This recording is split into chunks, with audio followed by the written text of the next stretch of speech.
একজনের বিশ্বকাপ মিশন যেখানে শেষ হলো, সেখানেই ২৮ বছর পর খেলতে এসে বিশ্বকাপ নিয়ে নতুন করে স্বপ্ন দেখা শুরু করলো অন্যজন। ক্লাব ফুটবলে দুই রাইভালের দেখা বিশ্বকাপ মঞ্চে, যেখানে আর্লিং হল্যান্ডের জোড়া গোলে বিশ্বকাপ থেকে বিদায় নিল ব্রাজিলিয়ান তারকা ভিনিসিয়াস জুনিয়র। তবে ম্যাচ শেষে আলোচনায় দুই ফুটবলারের একটি বিশেষ মুহূর্ত। ম্যাচ হেরেও বিশাল হৃদয়ের প্রমাণ দিলেন ভিনি। স্টেডিয়ামের মিক্সড জোনে ছুটে যান হল্যান্ডের কাছে। ক্লাবের রাইভালকে বুকে জড়িয়ে নিতে দেরি করেননি নরওয়ে তারকা। অবশ্য ব্রাজিল ও দেশটির ফুটবলারদের প্রতি শ্রদ্ধা ও আবেগ কাজ করে হল্যান্ডের। ফেভারিট ব্রাজিলের বিপক্ষে নরওয়ের এই ফলাফল একেবারেই অপ্রত্যাশিত ছিল হল্যান্ডের কাছেও। ২৮ বছর পর বিশ্বকাপে আসা আইভরি কোস্টের পর ব্রাজিলকে হারানো আমাদের ফুটবল ইতিহাসের জন্য স্মরণীয় দিন। ব্রাজিলের বিপক্ষে এমন ফলাফল আমরা কেউ প্রত্যাশা করিনি। ব্রাজিলকে হারাবো কখনো চিন্তাও করিনি। এখন মনে হচ্ছে জীবনে কিছুই অসম্ভব না।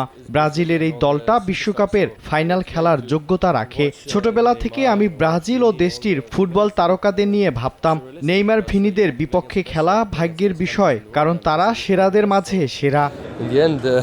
এই হারে অনেকটাই ভেঙে পড়েছেন ব্রাজিলিয়ান ফুটবলার ভিনিসিয়াস জুনিয়র। সমর্থকদের কাছে ক্ষমা চাইলেন তিনি। ব্রুনো গিমারেসের পেনাল্টি মিস নিয়েও মুখ খুলেছেন ভিনি। এটি কার্লো আনচেলত্তির সিদ্ধান্ত বলে জানান ব্রাজিলিয়ান তারকা।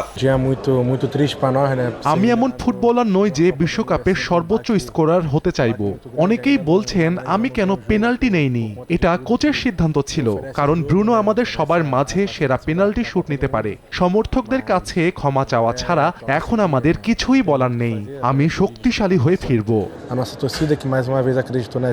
এদিকে নেইমারের বিদায়ে আবেগ আপ্লুত হয়ে পড়েন ভিনিসিয়াস জুনিয়র। নেইমারের সঙ্গে খেলতে পারাটা সম্মানের বলে জানান তিনি। নেইমার আমাদের আইডল। ছোটবেলা থেকেই আমার স্বপ্ন ছিল তার সঙ্গে খেলার। সেই স্বপ্ন পূরণ হয়েছে। নেইমার সব সময় আমাকে সমর্থন দিয়েছেন। তার জন্য শুভকামনা। তার আসন্ন দিনগুলো যেন ভালো হয়। হারের পর পাশে থাকার জন্য কোচ কার্লো আনচেলত্তিকে ধন্যবাদ জানান ভিনিসিয়াস জুনিয়র। ভবিষ্যতে আরো শক্তিশালী হয়ে ফেরার কথা জানান তিনি। ফাহিম ইসলাম, সময় সংবাদ।